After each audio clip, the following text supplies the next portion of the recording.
Hi, all. Welcome to yet another Koot podcast series where we discuss global SaaS adoption trends, global tech adoption trends with global industry leaders. And today we have a very special guest with us, Harsh Vardhan, who is the global head digital innovation at Apollo Tyres. Harsh is a digital transformation leader, GenAI leader, thought leader, speaker, author, and recipient of many coveted awards like Digital Transformational Leader Award from World Economic Forum, CII, 100 CIOs from ET. So the list goes on. So let me welcome Harsh. Welcome, Harsh. Thank you so much for taking out time for all of us, for our community. Thank you so much, Harsh. Welcome. Thank you, Nageshwari. Good morning, first of all, and good morning to all your audience as well. So I'm really honored, and it's my pleasure to really kind of interact with you. I really admire that you are in your this avatar of contribution to the society and ecosystem. You are a pretty good advocate of startup and a startup ecosystem. So, it's my pleasure to be in this, and let me see that, how exactly I can really help broadcast, what the good work which we are doing it in Apollo Tyres, more in terms of AI innovation, and see that, it should really kind of help the startup ecosystem in really kind of enriching themselves. Absolutely. No, absolutely, Harsh. Thank you so much for such nice words. And I know, we have been talking for a very long time, but it's an honor having you here. And I'm really looking forward. And I know it's never late, but I'm really looking forward to listen to some interesting, AI and GenAI capabilities at Apollo Tyres. So let's start with your current role at Apollo Tyres, Harsh, and your brief journey, career journey, Harsh. Okay.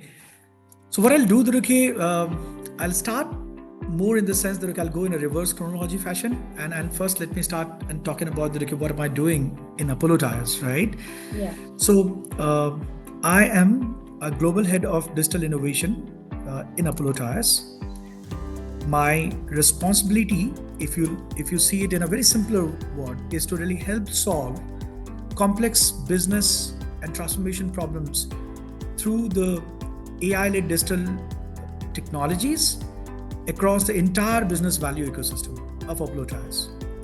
And what it means that whether you're talking about commercial excellence, supply chain excellence, manufacturing excellence, R&D, procurement, across this life cycle or the value chain, I infuse AI-led digital transformation to accelerate the business goal and align my initiatives in tandem with the Apollo Group's business goal itself and all. In entirety, I'm working towards and spearheading all the initiatives which can transform Apollo Tyres, a global leader in AI-driven enterprise. I have been with Apollo Tyres for almost now over a couple of years, and if I really go back, I've been with Capgemini, working there as a chief digital platform leader for creating the flagship data, AI, and IoT democratization platform itself, and really kind of industrializing it. And before that, I was primarily with Cognizant, and there my responsibility was to see that how that platform, product, and portfolio around AI, big data, and IoT should evolve, help our customers in getting their journey accelerated and streamlined. Sure. In my, but one thing which I really take a pride from the past, which I'm very passionate about, is about my contribution in the field of advancement of AI. So I'm A+ open source contributor to the advanced fields of AI such as deep reinforcement learning, computer vision, and so on and so forth. I run an open source community called Deep High Mind with a perspective to democratize and evangelize, niche and cutting edge technology to the broader audience and to the broader community itself. Absolutely. Oh, wow, that's a very rich background, Harsh. And also, I would like to understand you're collaborating with government in the Viksit Bharat 2047. Can you share some what is your work going on there, Harsh? So, in my humble capacity, I'm one of those executive member of National Committee of CII National Committee on Technology, Innovation and R&D, and that's where the committee is responsible for executing our Prime Minister's vision of Viksit Bharat 2047. Yeah, I'm contributing in that capacity, and again, this is all about seeing that how exactly the manufacturing world and non-manufacturing world should really kind of get elevated itself along with the ecosystem, which is everything, from academia to the corporate to the government to the startups, everything you think about it and all that. And in my humble capacity, I'm also one of the strategic intelligence member of World Economic Forum.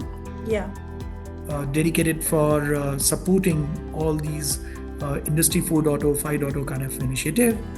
And as I said, when we were discussing, I am an Industry 4.0 expert for TIHA, Telangana government. Telangana government, yeah, absolutely.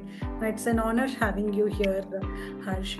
And if you remember, we were speaking about Apollo Tyres, and I'm very happy, to listen to the background which you shared about Apollo Tyres, which looks like a homegrown and with a global manufacturing unit back headquartered in India.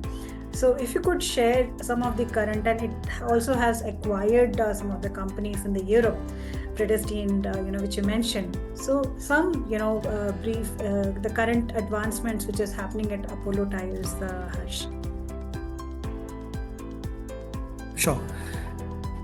So, let me give you the context of Apollo Tyres. So, Yeah. if I begin with that explaining its global operation, possibly that will set the context. Yeah. What I'll do, I'll explain about the Apollo Tyres context, in terms of how exactly our unified global operation is, what sort of the nuances of Apollo Yeah. Tyres. Then I'll talk about some interesting tidbits about Apollo Tyres, how things have been evolving, Yeah. right? And then we'll go deeper into all AI-led transformation, Yeah. which we are doing it across the entire business value ecosystem. One is Apollo Tyres itself, another one is a Predestined tire, and Predestined is Predestined, yeah. 100-year-old ultra high premium Dutch tire manufacturing brand, which we acquired in 2009. So from there till now, it's one unified operation. Then we have 7 global manufacturing plants. 5 of them are in India, 2 of them are in Europe. We have 20 plus tire segments. So when I say 20 plus tire segments, whether you think about passenger car radial segment, whether you think about commercial vehicle tire, which is truck and bus tire, whether you think about off-highway tires, whether you think about EV tires, mining tires, Yeah. right? Agriculture tires, micro mobility tires. We produce all important tire segments. So we are the designer, the manufacturer, and the B2B and B2B2C trader of all these tire segments. Wow. If you look at the complexity wise, we have Yeah. 2,000 plus SKUs across all these tire segments, and through our 14,000 plus global distribution network, the dealer network, we are selling our tire products to 100 plus countries. And to really kind of do the selling, we have 3 supply chain global hub, in India, one in Europe, one in US, and we are maintaining 190 plus global warehouses. So that's the sort of kind of perspective of how what is our, entire business value chain operation. Yeah. Now, if I talk about some of the interesting thing that, if I say that Apollo Tyre is one of the youngest tire manufacturing company in the top tier Indian manufacturing block, which has catapulted to the top position, that's something which is a fact. So we are relatively the youngest one in the Indian tire manufacturing company. We are global in our perspective, in our operation. Yeah. And, we have very, because of the innovation, we have catapulted to the top position itself. If you look at currently, the revenue wise, in Indian tire manufacturing company, we are the number 2 and very neck to neck with, the India's top tire manufacturing company itself. Sure. Now, why so? Because innovation has been something which is the way of life in Apollo Tyres itself. Whether it is about the business model innovation, whether it is about the process innovation, whether it is about hardware innovation, automation innovation, we have been always embracing innovation, right? And now we are in the era of digital innovation. For the last 5-6 years, we have been extensively focusing on digital transformation, AI and digital transformation led innovation itself and all that, right? So that's the kind of thing which we are trying to do it now. And if you look at Nageshwari, look at some of those key initiatives, right, which we are doing it with using AI. So I'll tell you that our AI-led digital transformation is across the value system.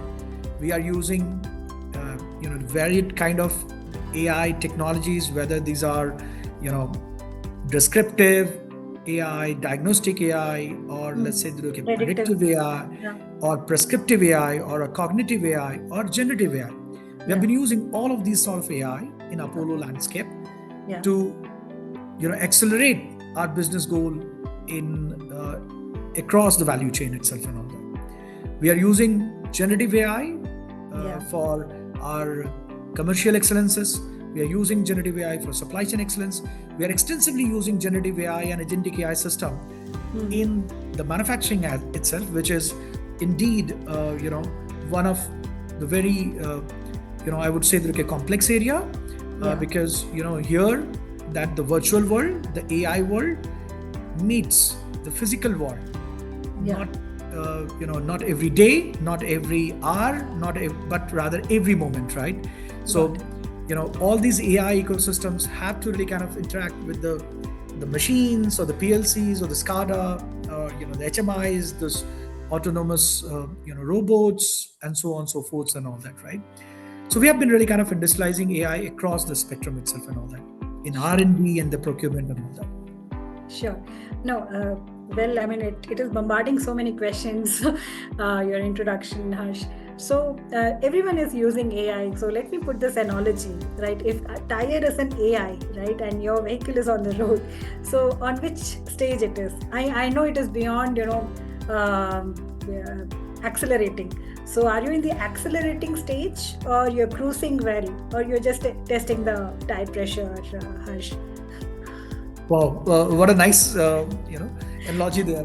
So let me tell you, I would say with the immense pleasure and with all my humility, that we are pretty much accelerating. The tire is just not really kind of started off rolling, but it's rather accelerating. We are gaining momentum, and we want to really kind of continue to build the momentum.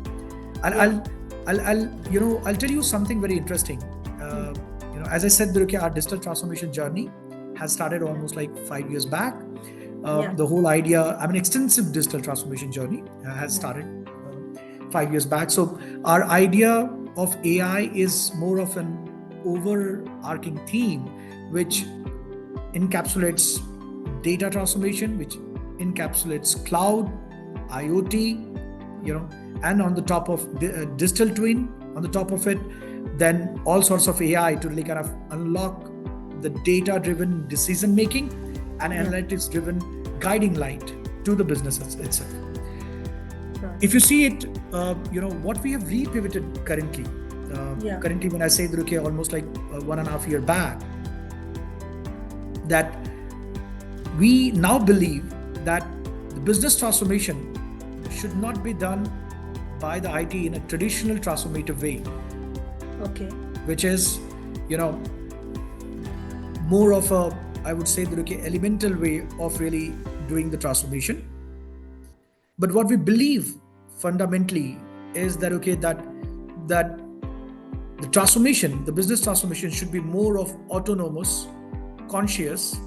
It's sort of becomes clear that from the traditional business transformation powered by AI, we want to kind of get to the autonomous, conscious first business transformation powered by the agentic AI ecosystem. Yeah. And let me make no confusion about it that, okay, our story is not about AI. Our story is about intelligent automation. Absolutely about intelligent automation, which begins with identifying the clear business value Yeah. of any initiative, aligning with the group goals, then bringing the cross-functional team collaboration into the play. Yeah. That is about, the change management, the culture management and all that. Yeah. Then bringing the innovation process governance in a newer way, which I call it as an AI reimagined, where the design thinking, AI out of possible gets fused with the standard approaches itself and all that.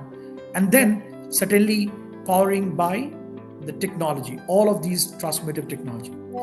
We ensure that our initiatives should not only help us to get to the deal where we want to be, which is autonomous, conscious business.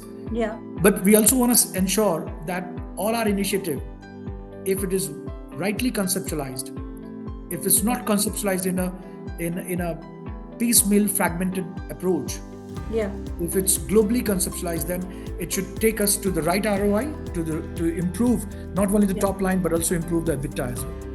Absolutely, Harsh. Now, very interesting, right? You've been mentioning, autonomous, and so which area in the entire operations do you see that AI is really adding the value, right? And which is the most important segment where it is doing the actual problems? I'm sure it is, as you've mentioned, across the operation, but which one comes to your mind initially, Harsh? So I'll tell you, there are many. It's a very tough question to really kind of pick one or two. Okay. But let me in the paucity of the time, I'll narrate one or two. Okay. Yeah. So let me start with the manufacturing, right? Yeah. We take immense pride in our manufacturing efficiency, our manufacturing operation, and then the product which we really kind of, come out of the manufacturing itself. As I talked about, we have almost nearly 2,000 SKUs plus across the 20 plus tire segments, right? Yeah. And we consider our manufacturing shop floor as a product itself, so that we continuously keep innovating it. Yeah. Our manufacturing plants, which are globally distributed, are pretty much operating in the line of Industry 4.0. So they are all IoT enabled. So, and we have been really kind of calling it out from almost a couple of years back itself, that our machines are talking, they are sending telemetry data. So our machines, our PLCs, our HMIs, SCADA, whatever, it's sending the data to the cloud itself. So we say that machines are talking. And almost like 2 years back, we have been really kind of becoming very conscious that if our machines are talking, can we listen to it? Can we really do the data-driven decisions on the top of it? Can we really do analytics-driven insights out of it and all that to help our efficiency become better, productivity become better, the cost to be managed, and ensuring that that there is a right human-machine collaboration, which is there with the safety and sustainability in the mind. So what we did, almost, I would say that 1.5 years back, we started one of the initiative which came from the bottom-up innovation. So when I talk about bottom-up innovation, it's more about that we do conduct, design thinking coaching session with the AI art of possible session for our business guys itself, from, let's say, okay, up to the manager or senior manager level, Yeah. to infuse them with this thinking that how they can look at the existing problem in a different way, Okay. how they can really kind of redefine the problem in a different way, how they can prioritize the problem, how they can really ideate it itself and all that. So what happened that our engineers came back and said that, okay, you know what, we really get a lot of data coming to the cloud. So machines are talking. We have really got an IoT enabled dashboards, which are giving a descriptive intelligence, but we want to really get that capability in our hand so that we can talk back to the machine itself. Okay. And what it means that they wanted to really kind of, if I put it in a very simple layman terms, that okay, they wanted to have their own sort of chat GPT on their own machine data, which is coming from the IoT in a telemetry fashion. So we said that, okay, that's a pretty good ask. That that our plant engineers, our plant tech guys, plant maintenance engineers want to really kind of talk back to the to the data, machine data, and check that what they can do to unlock that hidden capacity, what they can do to improve the productivity, what they can do to reduce the cycle time itself, right? Yeah. So what we started off, that okay, we started really kind of creating our own agentic AI solution. Okay. So there is generative AI, there is AI agent, and then there is an agentic AI solution. Yeah. So we started creating a multi-step workflow with a reasoner in the mind, that when any question is being asked on the telemetry data, which is coming in the real time in the streaming fashion from our machines to the cloud, that system, the autonomous solution, the AI solution, should be able to really kind of think through, should build its reasoner, and should not only give an answer what is there in the data, but should really kind of reason it and then give the perspective back to our engineers, our plant engineers, so that they can act upon it and all that, right? So this is what we really built it. In fact, we started off with the partnership, and then we realized that okay, there's a lot of those data, which a lot of iterative process which needs to be done, that we took this in-house, and we built it absolutely in-house, and it is now scaled it out to almost 240 plus machines. It's 140 plus SKUs, 3 different plants. It's absolutely running now. Okay. So we started off in one of the plant, which is Chennai, and then we really kind of scale it out in our AP plant. Then we scale it out to our John Joe's plant, Hungary itself, and it's just continuously scaling it out itself and all that, right?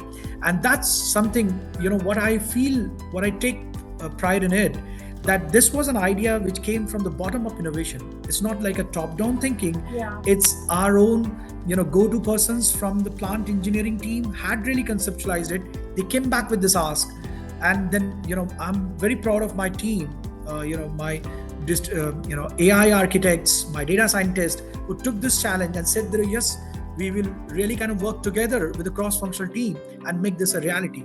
And today it is helping in that root cause acceleration by almost, the root cause analysis is accelerated almost by 80% plus, somewhere around 85%. What used to be taking per scenario almost like 3 hours, 2 hours, or in some cases even a day, is now absolutely on demand. Less than 5 minutes, you can get to know in where to really attack. What is that needle in the haystack where the plant engineers have to focus to get this productivity improvement, get to reduce the cycle time itself and all that. So that's something which is I'm immensely happy, glad about, because it's about cross-functional team collaboration. It's about bottom-up innovation. It's about my AI team perseverance and consistency itself. It's about good ROI as well.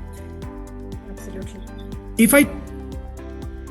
If the time permits, then I'll talk about the other one, which is for health, safety, environment. Okay, so let me go on. This is a fusion of computer vision and again generative AI. Here it is not an agentic AI; it's a generative AI and computer vision. The whole idea, what we started off, was more about that we wanted to really kind of make our our satellite, our all the offices, whether it is about the regional inspection center or the R&D. That's the reason what we are working for. So what we really kind of did it, that we started off with this whole program almost like, I believe that a year back. Now it's already piloted in across the plants. There are the whole intent of this particular thing is, today there are CCTV cameras across our plants. There are cameras in the plant. There are cameras in our satellite offices. There are cameras everywhere. What we do, we tap that camera, and based, the images are being captured. What is happening, our AI system, the intelligent AI system, is automatically figuring it out almost 19 plus different hazards which can happen at the shop floor or anywhere else.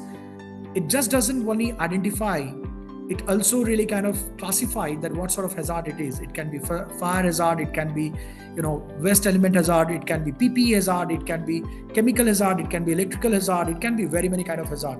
So it just doesn't only identify that there are hazards. It also classifies that hazard. It also gives then and there the corrective action as well as the preventive action, and that's where the generative AI comes into the picture. It all happens in a quick turnaround time, so that that there can be a direct alarm and alert that there is a hazard of this kind. There can be a corrective action, there can be a preventive action of this kind. So everything comes through the AI powered system itself, and this is something that we are rolling it out across the plants. It's a fusion of two different technology. It's computer vision and the generative AI together, and helping it solve with the perspective that we should flatten the safety pyramid. There is something like we want to see that our PSIF, our the whole potential serious injuries and fatalities should come down to zero. I'll tell you that we are doing fairly well when it comes to the PSAFs or the critical LTIs, which is lost time to injuries. If you look at in our apnea operation, in the last 3 years, we had 4 critical LTIs, and we want to be ensuring that we want to really make it zero, because for us, every of our operators, contractors, engineers, customer field services, remote offices, everyone is our asset. Apollo absolutely believes in people empowerment and innovation. No, sure, Harsh. Thank you so much. Actually, you answered many of my questions which I wanted to ask about GenAI. Now let me go to the GenAI aspect, and moreover, I'm just curious to know. So, are you trying to turn it into dark stores, or robots making the? Is that one of your visions, Harsh? No, I mean obviously this. I understand that today. The Chinese companies are really kind of running dark factories where you don't need any intervention, you don't need even a human. No, we are very clear. We want to, as I said, that we want to be an autonomous, conscious, business. Our factories, we want to be digital, absolutely smart digital factory with our autonomous, conscious operations. What it means that we want to really kind of, go towards Industry 5.0, where the human and machine collaboration works so seamlessly well that it helps our engineers to strike work-life balance in a better way. Yeah. It helps us to improve our productivity. It helps us to help serve our customer in a more customer centricity perspective. And our customers are more of dealers, OEM players, and obviously our consumers are end consumers who eventually uses our tire, right? So we want to really kind of see that our customer centricity should really go up. Our cost arbitrage, which is one of those obvious objective, should really kind of become better. But all in all, we want to really kind of get to the autonomous, conscious business with a human machine collaboration, where the job, all these mundane job is being done by the AI powered autonomous operations, cobots, robots, and our operators, our engineers are there to really kind of see what more innovation they can bring in onto the table, how they can bring more customization, how they can really help serve customers better, and see that, okay, that eventually, we bring more and more innovation onto our shop floor as well. Sure, absolutely, Harsh. Now, when it comes to Gen AI, right? Can you share? I mean, is it actually designing the tire altogether, Harsh, or other than designing the tire? Which are the other areas where you have seen that you're seeing the Gen AI cases like marketing? You mentioned about marketing, right? Customer engagement, because you mentioned more than 200 SKU. So is it you're using Gen AI for the local linguistics and even brainstorming? Maybe I'll take that question later for the brainstorming and how it is getting involved in the board meeting. But Gen AI use cases, Harsh. Okay, sure. So let me talk about the Gen AI. Again, I'll not get into the differentiation of Gen AI agents, agentic AI, and agency of agentic AI, which I call it as an agentic AI mesh. I'll rather keep everything as one, umbrella called Gen AI, right? Okay, sure. So, first of all, let me tell you that, okay, and that I'm unequivocal about it, that for us, the story is always about intelligent automation. It's not about AI, it's not about big data, it's not about cloud, it's not about IoT, it's about everything coming together, along with that, the right, change management, the cultural sensitivity, the right business objective and the focus, and the right innovation process rigor, everything coming together to really give us the ROI what we are looking for. It can be qualitative, it can be quantitative, and all that. Yeah. Now, if you look at Gen AI, so I want to be very, very precise that for us, unequivocally, our story is always about intelligent automation. Our focus is always about intelligent automation, right? And that's where the AI, IoT, big data, cloud, S4HANA, all of these innovation and more come together, cybersecurity come together to help get to the point where it is about intelligent automation, helping solve the actual business problem by our business leaders across the value chain with the right cross-functional team collaboration, bringing the top-down and bottom-up innovation, and ensuring that there is a right innovation governance, right? Now let me talk about the generative AI, right? In the case of generative AI, we are using generative AI not only in the field of accelerating our business goal in the manufacturing, but also across, right? So for manufacturing anyway, I talked about that the manufacturing reasoner, we call it as an Apollo Edge, something where we have created an in-house generative AI, agentic AI system, which helps augmenting our plant engineering, conduct interactive and streaming using in natural language on connected IIoT machine data for improving the machine productivity itself and unlocking the hidden capacity. This is absolutely a bold step towards Industry 5.0, and it's an agentic AI, multi-step workflow with a reasoner built in the system itself. Let me talk about the other use cases, which we are, not only doing it, but scaling it out, right? So this particular manufacturing reasoner, the Apollo Edge, is anyway scaled out, as I talked about, in 3 different plants itself and all that. Beyond that, there is in the field of R&D, we are using generative AI to create accelerated innovative product design. And what it means that using this creative solution, the generative AI, we want to really kind of foster and create a breakthrough innovations research perspective, internal researches and external researches. So, and then with the final goal that we should be able to really kind of reduce the turnaround time. Reduce the turnaround time of any new tire. And if you look at the different tire segments, typically it takes from 18 months to anywhere up to 36 months to really kind of get the new tire design. And today the world is more about customization. There are our customers, OEM customers like Mercedes, BMWs, Volkswagen, Mahindra, Marutis, and so on and so forth. Even in the farm categories and others, they are looking for newer products to be coming quicker and faster. Yeah. And that's where this particular initiative does really help us to accelerate the turnaround time, reduce the turnaround time for the new product design itself.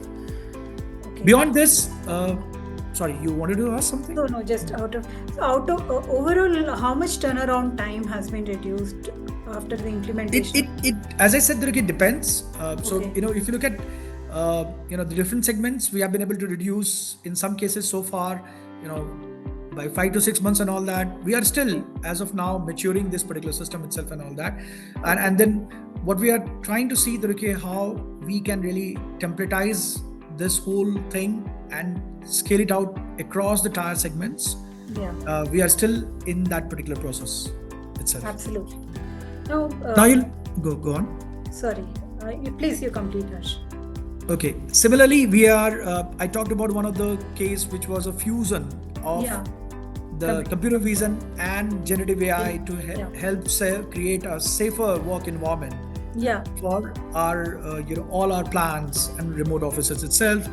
Similarly, we are doing it to really kind of create a RTM strategization, which is more about helping our marketing experts and marketing team business guys to really kind of get an interactive insights using generative AI on the reports, the internal reports and external reports, to see that how the market is really kind of behaving or evolving vis-a-vis the competitors, vis-a-vis the regulatory bodies and the norms, vis-a-vis that newer consumer ask, vis-a-vis the sustainability initiatives, and so on and so forth.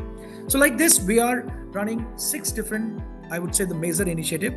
Our focus of at this point in time is to really kind of scale out our generative AI solution in the manufacturing, not only across the plant but across the workstations itself and all that. Our focus is to really kind of see that we scale out 3 of the initiatives now are ready to really kind of get into the scale out instead. Got it, Harsh. Now, Harsh, imagine if GenAI is given the, as I was mentioning, a seat in a boardroom. So what do you think that it will show some, coolest ideas, Harsh? Or, what will be its vision, the futuristic vision for Apollo Tyres, Harsh? So, we are very convinced now because of our empirical experience. We are very convinced that generative AI in its different varied forms, like simple calling to the LLMs, or as creating SLMs, or let's say that creating an AI agent or agentic AI or agency of agentic AI, would really help us towards the goal to get the businesses to the point of autonomous, conscious first business itself. And it's something which is, we are very seriously taking it up. We are, as I said we are not only trying or in the early stage of the prototype in anything new. We have a pretty clear innovation governance. We start off with multiple different stage gate mechanism to see whether things are really working for us or not.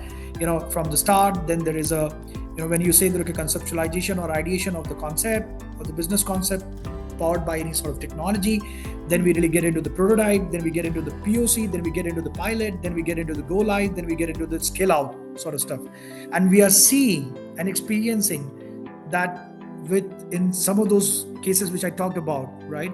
We are able to scale it out effectively with a interestingly lower cost.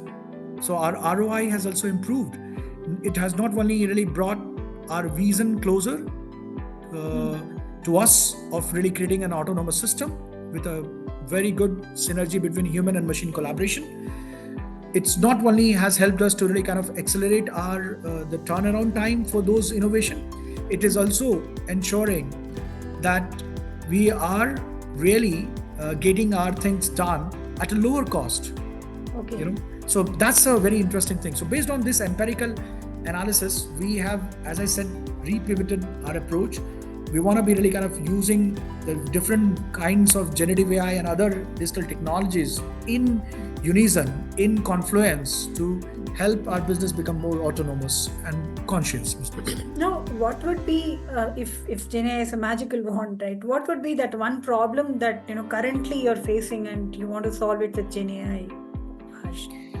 So I would say, technology-wise, it's rapidly evolving. We all know, that how deep seeks of the world, or that now recently that there is a Kimi K2 from the China. Then obviously, Chat GPTs, Drox, then Gemini. There are many. Cloud Days, Anthropic Cloud Days, and all that are really kind of helping.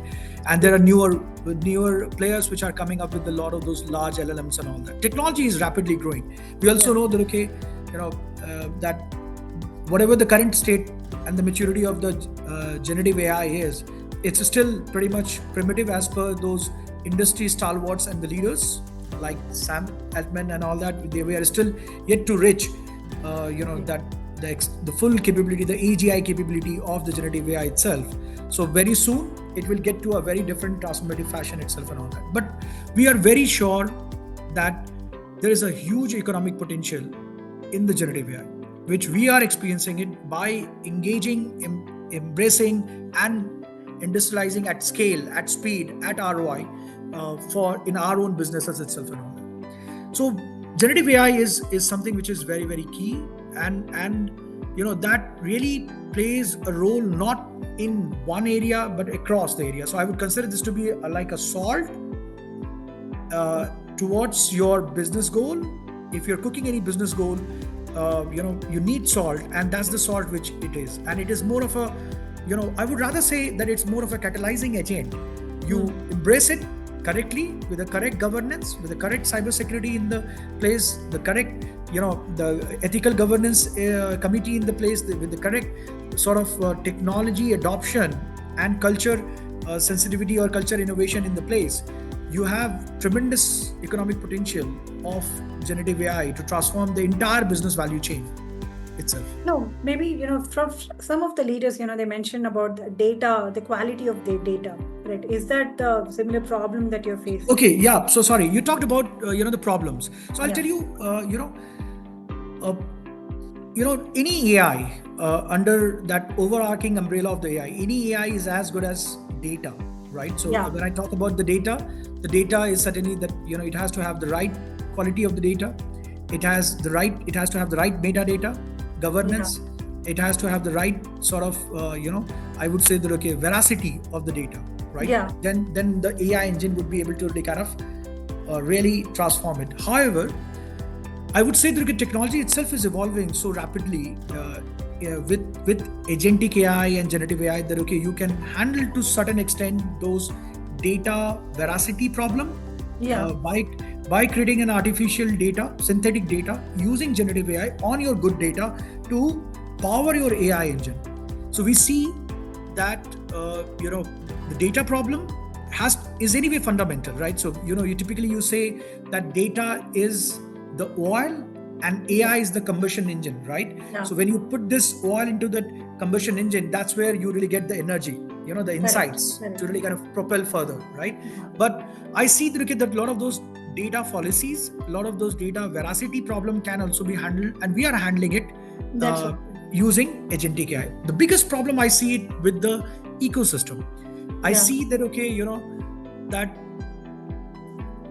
the startup ecosystem, I mean, we are typically being served by quite a lot of large solution providers and partners.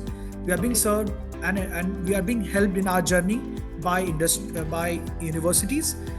We are being helped also by the startup itself, and that's one of the reasons why we have opened up our second big innovation hub in T-Hub in India, which is one of the largest innovation incubation center backed by the government itself, and they have really got a affiliation of 2,000 plus startups across the globe itself and all that. So, but having said that, the problem is that today, the startups have to evolve to the point where they should, get to the details.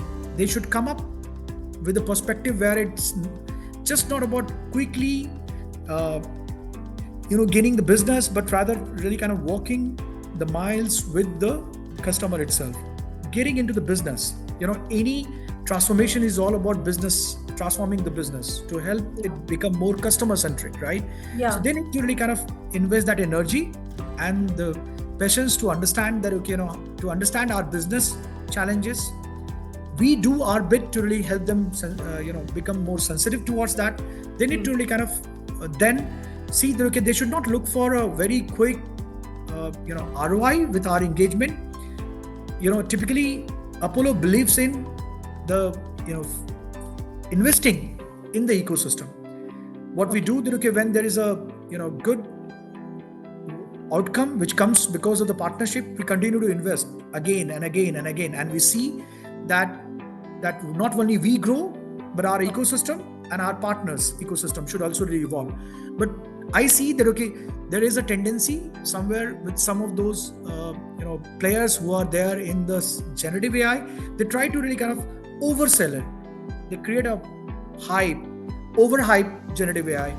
They do a pitch which is not easily achievable, and try to really kind of and then they are not so very good at doing the follow. So after the pitch, there has to be a regular follow-up with those kind of credibility to be put it in place, in the sense that what you could do it for that particular business objective, how much it could really help solve business problem of a particular customer, in what turnaround time, at what particular cost, right? And then they need to bring more and more credibility towards it, rather than just overhyping this particular technology. Because then what would happen, that there will be a trough of disillusionment about this generative AI. So I see that the ecosystem has to evolve.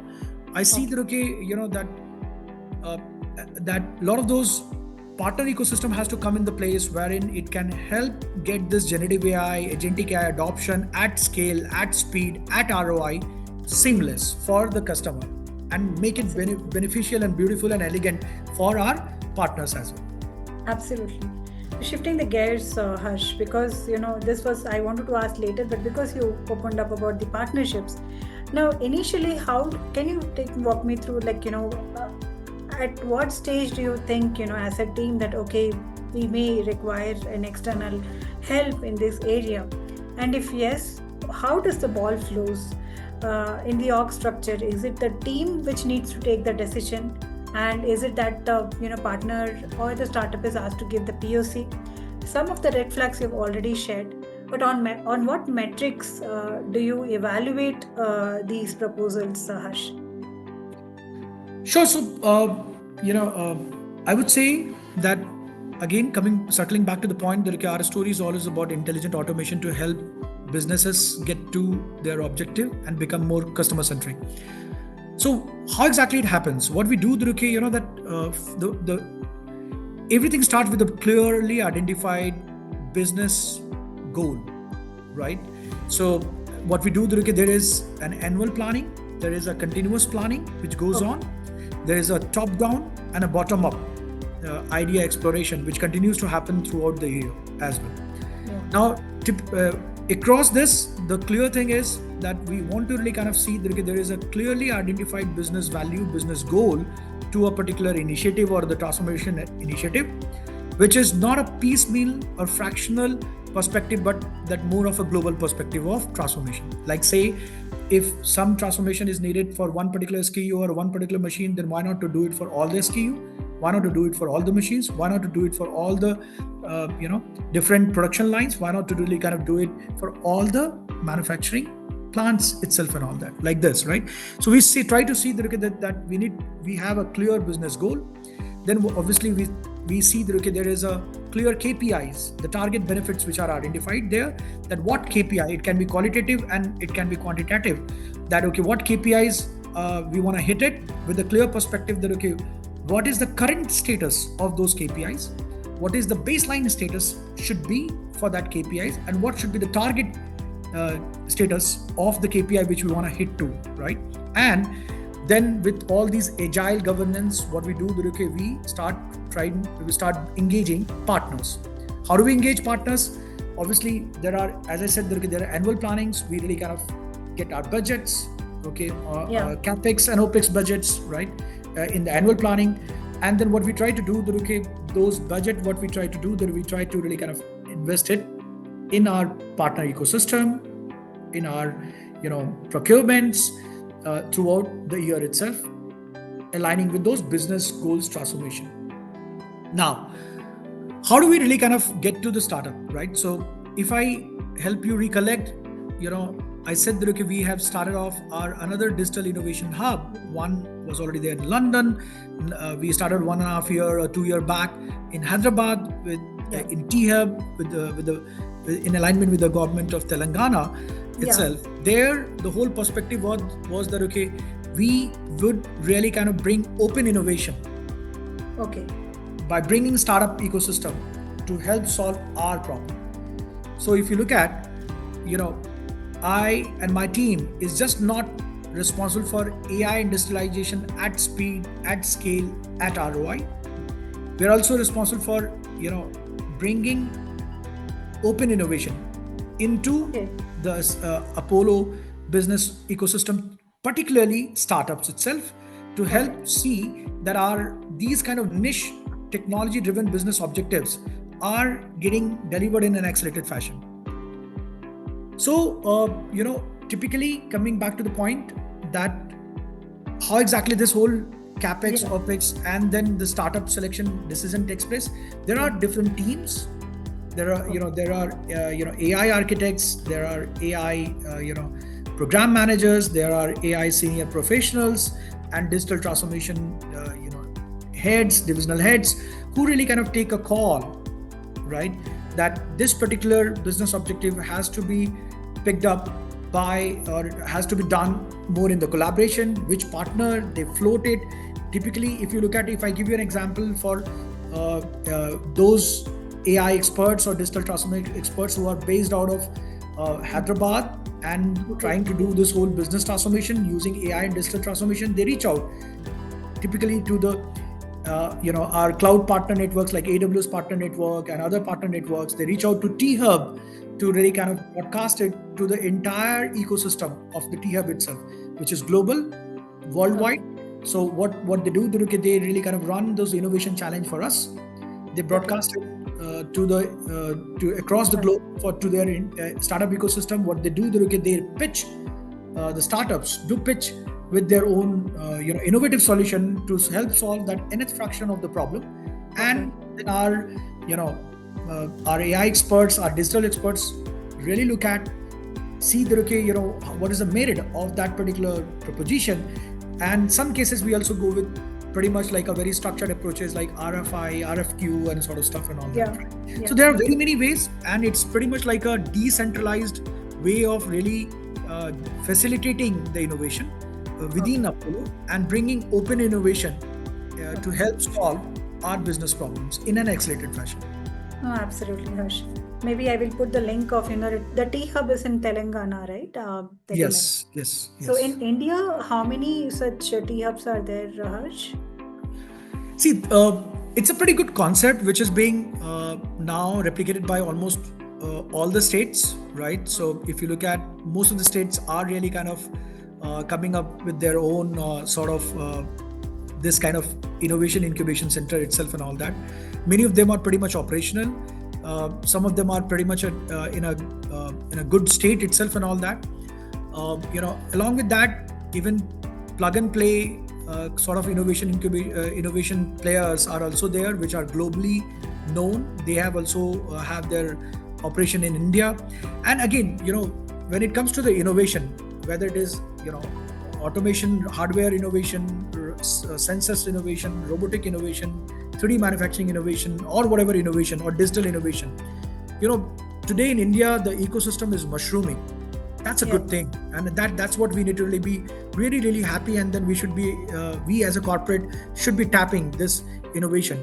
So even you look at the incubation centers which are there in ISBs, in IITs, in other colleges like say the BITS planning and others, and particularly if you see it, we are extensively investing in our academia collaboration. So Stark University, we collaborate extensively. They have their own innovation incubation center, which is in Hungary. We collaborate with Oxford University in London. We collaborate with very many universities here in India, ISB, ISCs, then IITs itself and all that. So there are very many channels of really going through. T-Hub is one of our good, I would say, reliable partner, which is helping us to really get to access startup to help solve our specific business problems. No, sure, Harsh. No, you mentioned that, every now and then, whenever the team is coming across some problem, they put it like a challenge and they pitch it to the startups who can pitch back to them.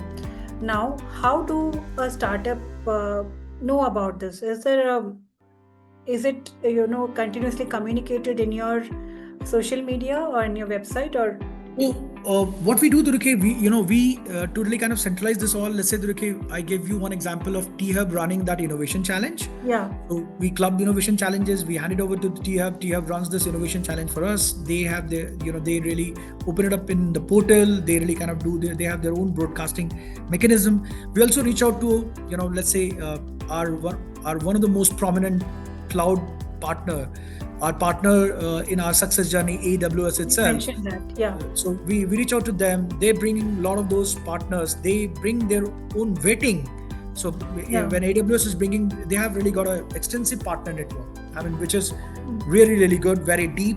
What they do, our AWS partners, they also understand the kind of problem statement which we are dealing with. Yeah. They do their own vetting from their own partner ecosystem. They bring the right partner for our kind of problem to be helped solved in a right way itself. So there are very many channels. I would say to me, two of the top channels which I very reliably depend upon is certainly the AWS partner network system through the AWS itself and all that, and the T-Hub. Got it, Harsh. No, thank you so much. No, earlier also you shared some of the red flags, which you have observed among the startup partners. Like, you mentioned that you're overhyping about the GenAI, which is, they're projecting something which is not achievable. Any other particular red flags, Harsh, that you would like to share, or it is already being vetted and qualified by the AWS partners, or even still after that, you have observed some of the red flags, Harsh? No, see, when you look at the red flags from the partner ecosystem, I would rather say that they need to really come up with the whole attitude about being very realistic and adding and substantiating their pitch with or corroborate their pitch with real success case studies, right? Where the success is quantified clearly in the KPIs, and they should really kind of talk. They have to have the patience to really kind of walk the miles to understand our business, the nuances of the business, because at the end of the day, technology is to help solve business problem itself and bring the business to customer centricity, right? So they need to really kind of do this particular part well. The other thing which I see that the timelines which they should be very vocal about what is doable, what is not doable, in the sense that technology can do everything and anything, right? Because technology is really kind of evolving at a breakneck speed. But it's about the customers, or let's say our kind of corporate environments where the data may be a problem, may not be a problem. The data veracity may be a problem, may not be a problem. And we may not be. In many of the cases, we would look for the startups to come back and tell us about the art of possible as well. That what more can be done, rather than just simply coming, shooting to the problem statement which we talked about it. Maybe they should really kind of use this design thinking kind of approach, come back and talk about what more can be done to your problem, and how else your problem can be solved as well, and all that. So the other problem which I see it that for the POCs, typically the way we go ahead in the projects, as I talked about, that there is a prototype, then there is a POC, then there is a pilot with more and more with the business users, then going into the go live and then scaling it out. I see that there is a tendency that for the prototype and at the POC level, we do collaborations with the startup wherein we do payment. We do collaboration with the last solution provider. In some case, we say that that a part of the prototype or the POC has to be borne by them, the expense of it and all that, just to really kind of see and prove that this art of possible is going to be really working. But I see that there is a increasing tendency that as and when things start scaling it out, more and more data is coming in, more and more customers are using it, more and more, the business is scaling it out with that particular thing.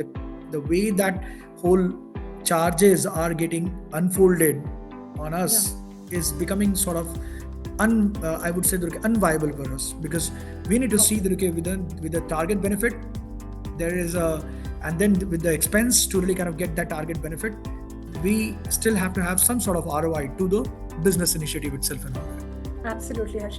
Now, you mentioned about the budgeting aspect. How do you balance the budget to be allocated for the solutions which is already there versus to something which is in the R&D phase, Harsh? So, we have as I said, we have an annual planning, which we do it. And that's where we really kind of decide about the capex and the opex which needs to be invested in all sort of software partners, digital partners, hardware partners, and other partners, and all that sort of stuff, right? In case of our transformation journey. Now, what we do, we are very clear that it's all driven by the business initiative. Now, most of the business initiative, we just don't want to be transforming with a traditional approach and all that. Okay. We are very clear about it. If we have a very clear identified business objective, we have already got an empirical success. Tested with those breakthrough innovations itself. What we do, for every initiative, what we try to do that we in the prototype phase, we try to see that is there any other transformative technology which we can use to help it solve in a more accelerated fashion and in a more deeper fashion itself. Like I'll tell you that for our demand sensing and demand forecasting, which is one of those very tough challenge and one of the most stereotyped challenge, and a very tough, because if you look at the market volatility, if you look at the world which we are in, VUCA world, nothing is very clear. You wake up in a particular day, you understand there is a tariff imposed, right? You wake up another day and you realize that that the whole rare earth materials, elements, and the magnets and other stuffs, the supply chain itself is broken because the country which is producing it is really kind of banning that export itself and all that. There are a lot of those vulnerability and are there. So, and then the market is evolving pretty fast. The end consumers are becoming demanding, the customers are becoming more aware and all that, and we want to see that we help solve them in a better way. So in that case, what happens that to get this all done, we, for the demand sensing and demand forecasting, right, done it the right way, we also experimented with the quantum inspired machine learning. It's a QIML, for the very reason that we understood that we need to do a deeper demand sensing and demand forecasting solution to understand that which causal factor is really kind of making an impact on our demands and a constrain less demand, and that's where we use quantum inspired machine learning, and then we had a budget to try it out. However, we are still in the making of this particular initiative or this particular solution itself and all that. It is yet to be really kind of deployed. We are still away from getting it deployed and seeing the real benefit coming out of it and all that. But yes, we had that whole intent to try out differently to help solve the problem, which can be done in even a traditional AI approach itself and all that. So we keep that sort of balance in our budget while we are defining capex and opex itself. Got it, Harsh. Quickly, I wanted to understand, because the scale which you mentioned, it's such a large, right? More than 240 plus business units. Now, what was the initial? I'm sure as a leader you would have faced this. What was the initial challenge in implementing the digital transformation across the globe, and how did you overcome this myth or something where the local workforces are fearing that the AI is going to take away with their jobs? So how did you overcome that, Harsh? So Nageshwari, I think you have two very interesting questions. One about that, okay, how do we really kind of do this digital transformation? What kind of problem we faced it first and foremost, and second is how do we really kind of make our business stakeholders at the bottom up level embrace digital transformation or AI led transformation itself without getting afraid of or the fearful of, right? So let me first tell you that okay, what did we do right, and what is it which we focused on to get the digital transformation adoption to really go in the right direction itself. So we were very clear about it because as I said that Apollo Tyres, being one of the youngest tire manufacturing company in the Indian tire manufacturing top tier Indian tire manufacturing block, has catapulted to this status of where in 2023 we were by the ATMA report, Automotive Tire Manufacturing Association report, we were the number one tire manufacturing company from India as per revenue, right? In 2023 we catapulted because of the innovation. So innovation is the way. So we know it that innovation can only happen if there is a right change management, right? Culture, right? So the first and foremost, before we really kind of get onto any sort of new innovation management, or any sort of new innovation modeling to be done, we start with the innovation culture readiness. So when my job was to really kind of ensure that I should bring that AI first innovation culture in Apollo across the business. And to do that, we started off with the top-down and bottom-up innovation program itself. We conduct 6 months of non-intrusive, leisurely paced innovation culture program for our bottom-up people, our engineers, our managers, our heads, to really kind of understand that okay, how they can look at the problem in a different fashion, how they can use design thinking, how they can use TPM, how they can use TQM, how they can use those traditional as well as the newer approach of really an agile to fuse it together to really accelerate their business itself and all that, how they should really conceptualize the problem, how they should really kind of ideate, experiment and scale it out. So we did this with the bottom-up innovation program. We did it 6 months of off-site, online and physical coaching connect program first and foremost.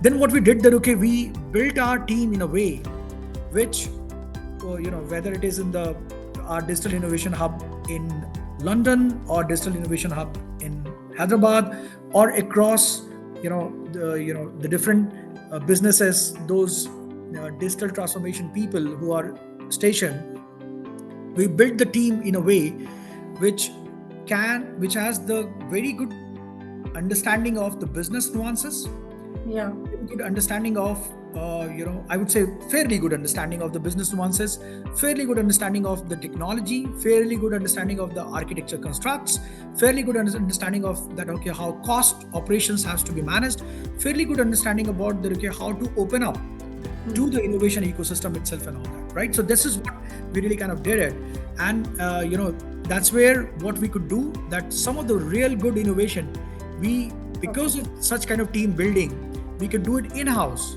and we could also bring a lot of those startups into our open innovation ecosystem itself and all that, right?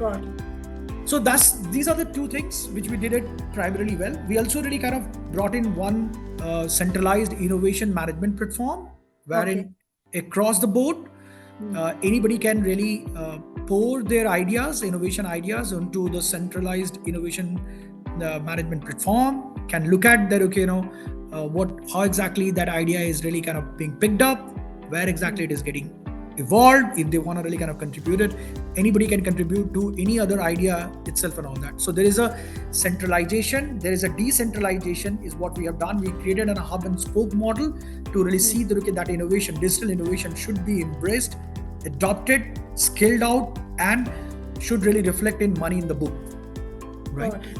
Now the problem, let's say that okay, how did we create this fearless acknowledgement of AI is my companion, is my help assistant, rather than something which is going to be really kind of kicking me out or throwing me from the job. So first of all, let me reiterate that Apollo's leadership, thanks to our chiefs, thanks to our VCMD, the CEO, and everybody, we are very, very people-oriented company. So we just don't, since we are business, obviously we take care of our business profitability, business performance KPIs. But one of the key focus is certainly the people care itself. We are very well known for our people care itself. We have been consistently best workplace to work for in almost all our country operation, be it in Europe, be it in India, be it in our Singapore operations, and across our US operations itself and all that. So there is, first of all, there is no sort of, I would say, there is subconscious that pressure that that this automation possibly will be coming at the expense of me. There is a sort of psychological security, number one. Number two, that we always believe that that everybody has to get elevated to the next level, right? They need to do better work. They don't need to do the mundane work. They don't need to do unsafer work. They don't need to really kind of do those repetitive work. They need to really kind of get elevated to doing more and more innovation, more and more value add to the value chain itself, so that they can prosper in their career. Now, how exactly, let's say, a shop floor manager, or let's say the workstation in charge can see himself improving in his career, if that the workstation or the shop floor part in charge is only engaged in firefighting, in the business as usual, and not adding any value add to this, then to the value chain, then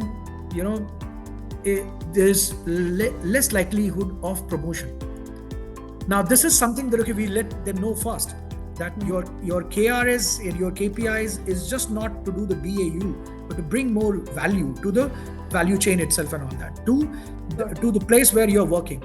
Because that's the way everybody is judged. You are judged, I am judged, everybody is judged by bringing more value rather than doing just the BAU, right? In a more sustainable fashion. So then what we do, we give that 6 months of bottom-up innovation program powered by the design thinking and other traditional techniques and technologies, which opens up their mind to see how they can look at the problem statement and the AI out of possible to use it as a companion itself and all that.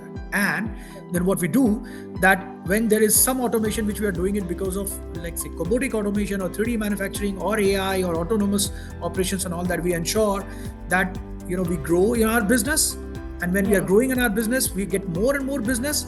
And then when we get more and more business, our existing guys who have been there, and typically in Apollo, there are engineers, there are bottom-up guys, there are top executives who are there for the last 20 years, 30 years, and so on and so forth. They leave Apollo as a family, right? So they get elevated. They now see the more businesses coming up, they really kind of focus more on to that, those kind of places where they need to really take their own human conscience interventions to those autonomous systems to really help meet our objectives itself. So there is no, I would say that way the fear is. And again, we do not take things for granted. These all coaching connects, our whole bottom-up innovation program, this whole bringing startups into the ecosystem, fusing design thinking with open innovation, with keeping the focus on intelligent automation, helping human-machine collaboration, helping customer centricity, helping this whole business performance. This all, we do it with the perspective that it is a continuous journey. It is not one time. It's not that 6 months capsule program, or it's not like a AI on a steroid. We believe the world is never in a tearing hurry. World is always evolving, and it's continuously evolving, and we need to continuously keep doing our own work in a Kaizen approach. Got it, Harsh. Wonderfully put.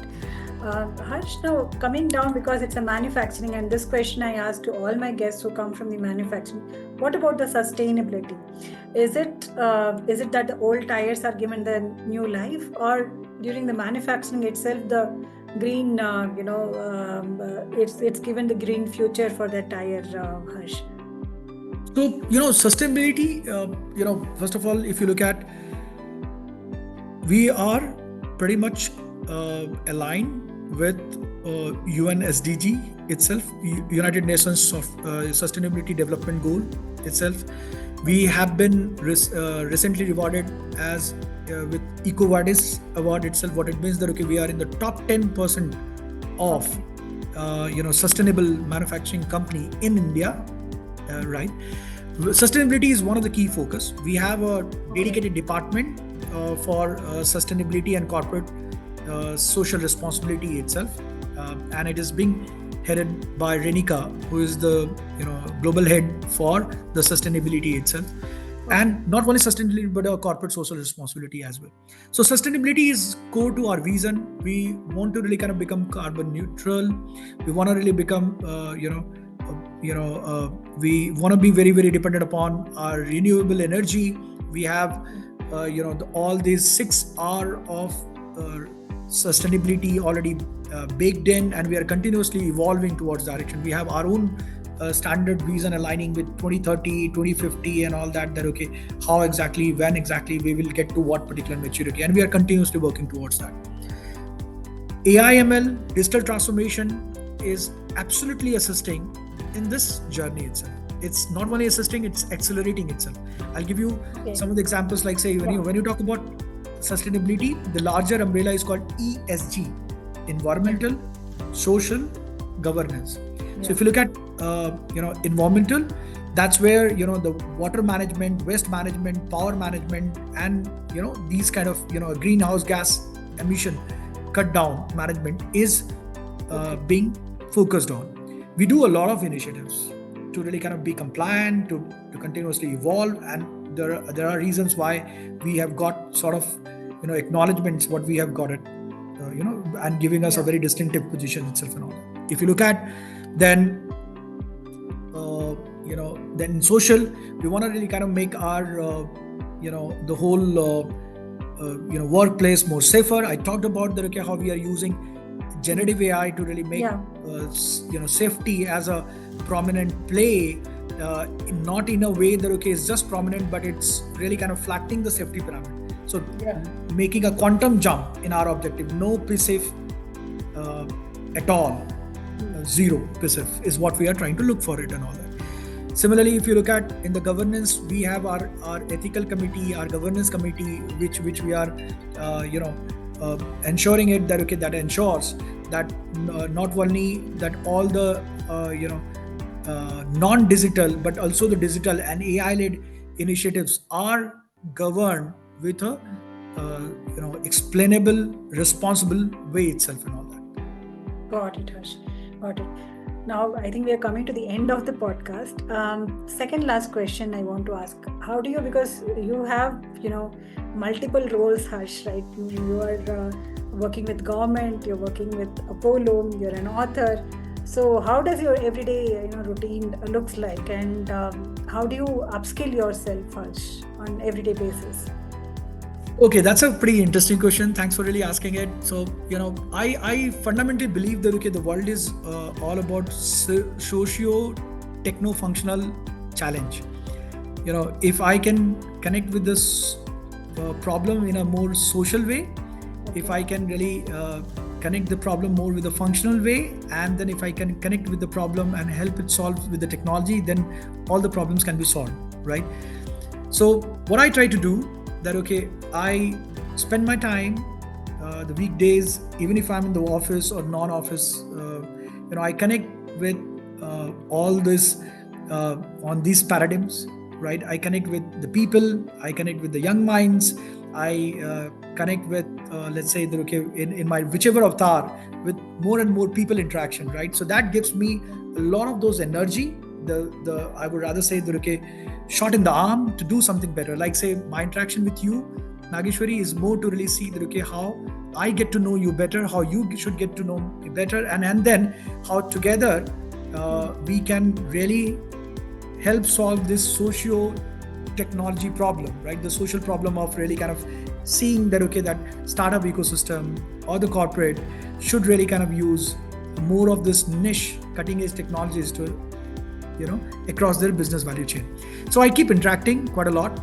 What I do, Duruke, I also spend my time with my community members over the weekends, which is Deep Mind community, right? So, and obviously off late I have stopped doing my direct contribution. I'm proud of my contribution, which I did it, which have really got me the A+ contributor badge as well in the deep reinforcement learning. I'm also thinking about that, okay, over the weekend sometime I should really kind of take it out to really restart my contribution.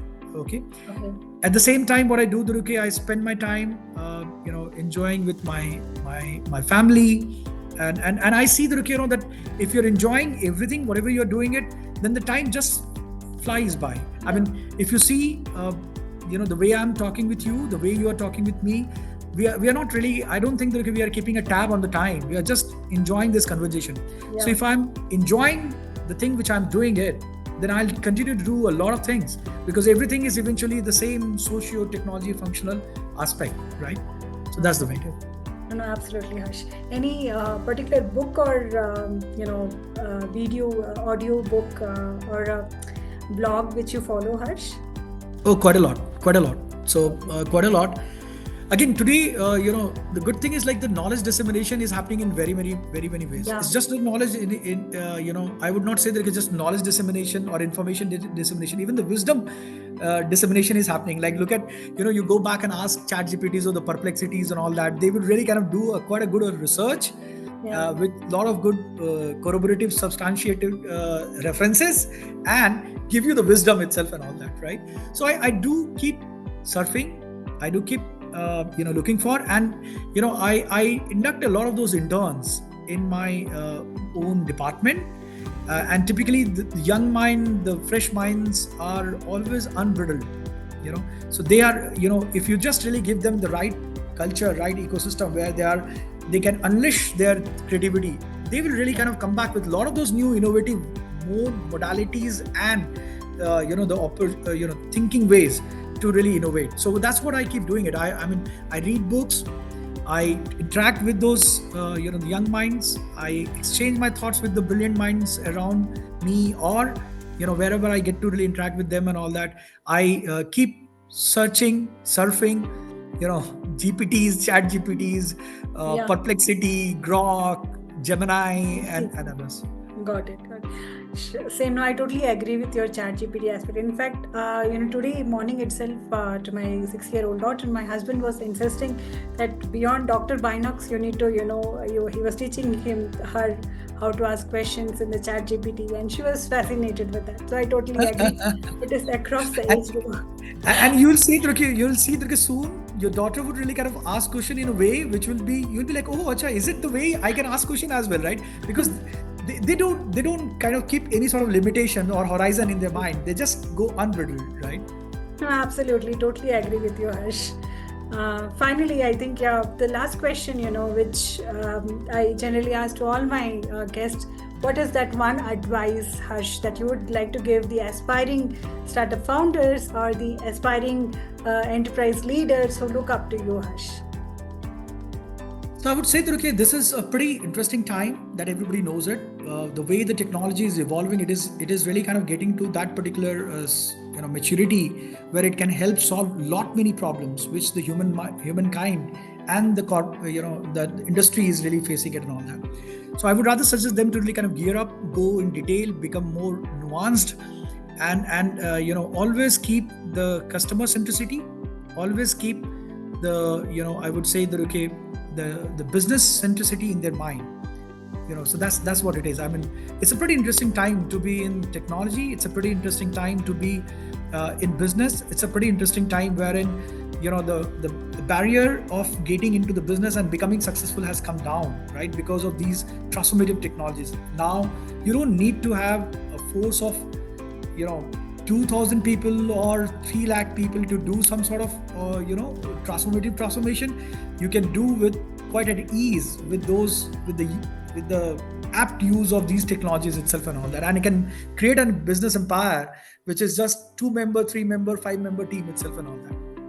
Absolutely, Harsh. No, thank you for that wonderful advice, and I thoroughly loved the conversation, the entire podcast, and I really look for. There's no doubt Apollo is heading towards the autonomous future, Harsh. And maybe some of the topics, especially when you were mentioning a little deeper about GenAI applications in the value chain. Maybe I would like to invite you again for that particular masterclass in future, Harsh. So thank you it's so my pleasure. much. Thank you so Thank much. you. Thank you for your time. And yes, stay in touch. And I hope that your audience would be able to really kind of benefit. And yes, your questions were pretty interesting. Some of the formulations, was also very interesting. So I enjoyed. Thoroughly cherished my interaction with you as well. Thank you for your time. Pleasure is all ours, Harsh. Thank you so much.